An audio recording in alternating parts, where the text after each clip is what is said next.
fan of Frankenberry. That Count Chocula is spreading lies about me. My cereal does not cut the roof of your mouth.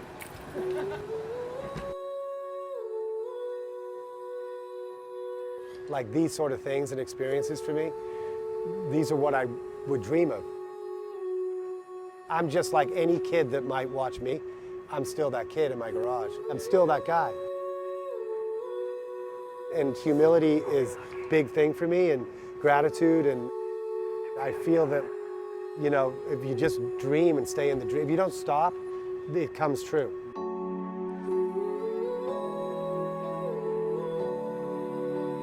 I started playing, I mean, the first time I looked at a drum, I was like a magnet drawn to it. It was like, I knew that I had music in my soul.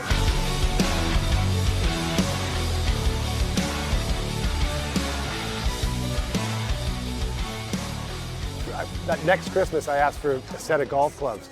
Not to play golf, but to use as drumsticks. Seriously, so I'd play on my bed to records every day after school. And I was the guy that had pots and pans at my grandparents' house and just set them up in the kitchen.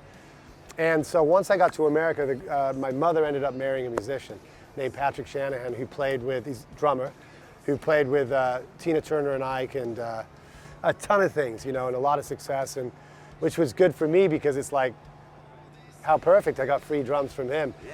My grandfather on my mother's side was a drummer. My uncle, my mother's brother, was a drummer. So there's rhythm and music, I think, in the blood.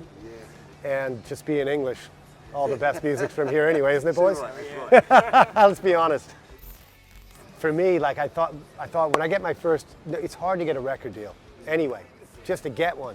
And then once you get one, to, you know, get it to work. So my first band in my early 20s, we got a deal with Warner's, and I thought, well, now I'm going to get my Mercedes, and I'm going to get my mansion in the Hollywood Hills. I had to quit the band to join a cover band to keep the lights on and eat. And so, and it was a heartbreaker, but you know what? It taught me the reality of what's going on, and be nice. What people ask me, any advice? Be nice. Because people will always remember if you're a dickhead. They might not remember if you're nice, but that's how you build longevity. And so, you know, and build relationships and be kind. Anyway, I had a bunch of deals and experiences like that, and until I met Ben Harper. I got in that band in '96 and started going around the world making records, and that's when I started getting traction as a drummer. And then after that, I got out of that after 5 years and joined Morrissey. With my neighbor, no, but which was great for me because growing up in America, you know, getting to go back to my roots and being in a band with all English guys, and no one ever believed that I was English, but it was really a lovely thing for me because, you know, I'm glad that it worked out that way for me. And he's lovely. I'm a huge Smiths fan and did that for 4 years and got to make records, and it's just all of it's an honor and all of it's a privilege for me, you know. And to have my dreams come to fruition and work with people like that, or anyone. So I've been working with the two singers in my band, because they're songwriters as well, and I've been doing sessions, and I'd met them when I was playing with Morrissey, and then the drummer didn't work out, and they were just like, we know you're just going to show up and deliver, and I'm like, that's what I do, that's why I work. You know, so it's just been a gift and an honor, and then they made me a band member after a few years, and I've been very blessed, you know, coming from where I come from, and you know, I've done all the work, and you have to do the work. There's no shortcuts from A to Z or Z.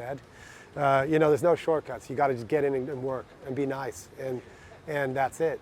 And learn business, because you got to learn business. I call it the triangle. Be lovely, work hard, and then learn the business.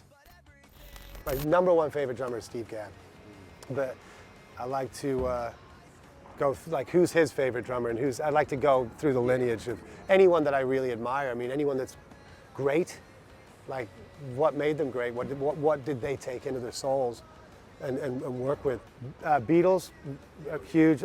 Mitch Mitchell, like Buddy Rich, Joe Morello, all the Louis Bellson. And I went to study research Stuart Copeland, who's a huge Police fan. And he studied the drummer Carlton Bear from Bob Marley and the Wailers. That's where he got that hi-hat, you know, and John Robinson, right? You know, I still practice to Off the Wall. I mean, if you don't know who John Robinson is, Michael Jackson, Off the Wall. He's one of the most recorded drummers of all time. But you know, there's just so many. We could sit here till tomorrow morning, and we still wouldn't be you still be 1% in. So, but yeah, you learn like if I stand up and sing, you learn when someone's stepping on your vocal. Like you just want a pocket behind you. Or if I'm writing a song, I write and put a loop down that doesn't have any fills, because there's nothing in the way of the. Because songs are about dynamics and delivering a story, and I just love great songs. I really do. Like as a drummer. Like Stevie Wonder is like my favorite vocalist. Like I love stuff that give me goosebumps. So like to play great songs back here, just that's the most joyful thing for me as a drummer. It's not about like showing off. It's like being in the middle of the process of the song. Tama are looking after you? Since 1997. Thank you, thank you. That's a long, long time. Yeah, they put up with me. Can you believe it? Apparently you're the first artist, Tama, to use the new Dyno Sync pedal. But we're changing the name to Dino. Dino Sync. I'm kidding. I love it. Yeah. No, but it is phenomenal. It is. It's just phenomenal. So I'm playing it tonight here at Ali Pali. I'm so grateful. I think it's great because the foot plate on this particular pedal, the weight distribution is even from the bottom of the plate to the top, which no one's ever done that. And if anyone has, and I can be corrected, I've never experienced it. But yeah, it's great. And I'm getting one as soon as I get home, unless he lets me put it in my suitcase. Or I just disappear after the gig. Where is he? Running to Heathrow. Yeah. This snare drum is a Starphonic.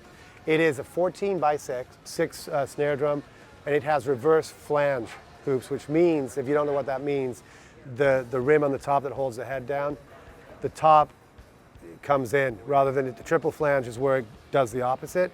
These are called die cast. So you can also have these on any drum.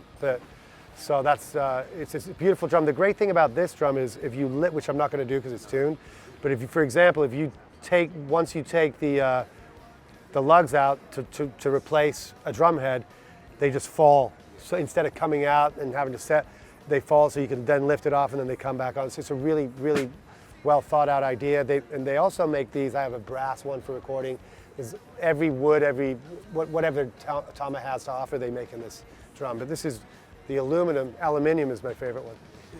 The kit is it's a 2005. I have a whole bunch of kits, but this is a Babinga Birch kit, and it's just, I have all these kits in storage, but this thing just sings, so I love to play live with it.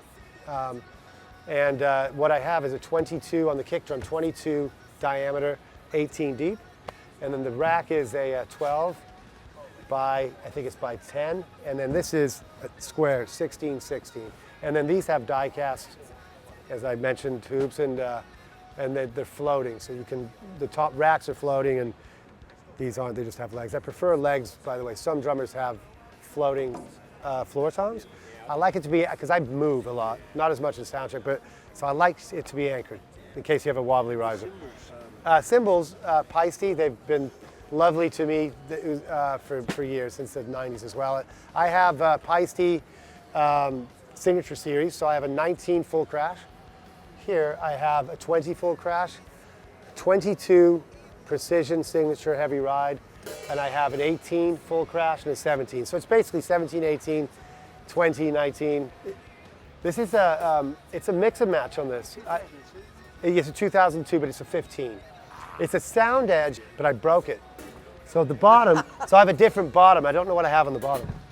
It's a hand-hammered Peisty. I don't know what it is. I broke one, so I threw that on. But I usually use a Sound Edge top and bottom, but I broke it. I use Evans heads and have for years, and these I have a reverse dot coated, level 360 on the snare drum, and the rack and floor G2, which is a 2-ply head.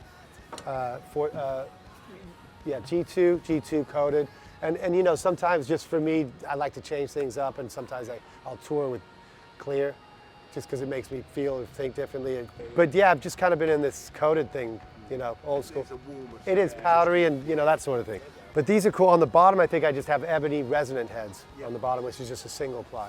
So yeah. Sticks, sorry. These are SD9s, ProMark.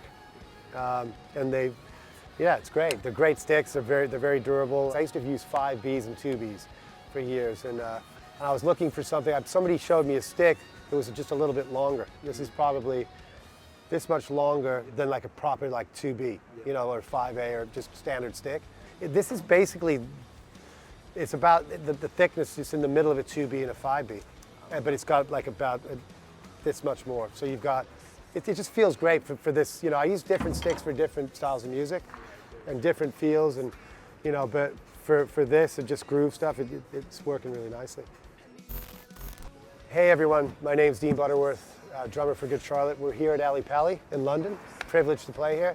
And I just want to shout out to Sound Attack for coming out and taking the time to go through my kit and talk to me about everything that we all love as drummers. And you know, thanks for listening. Thanks to Sound Attack, and rock on. See ya.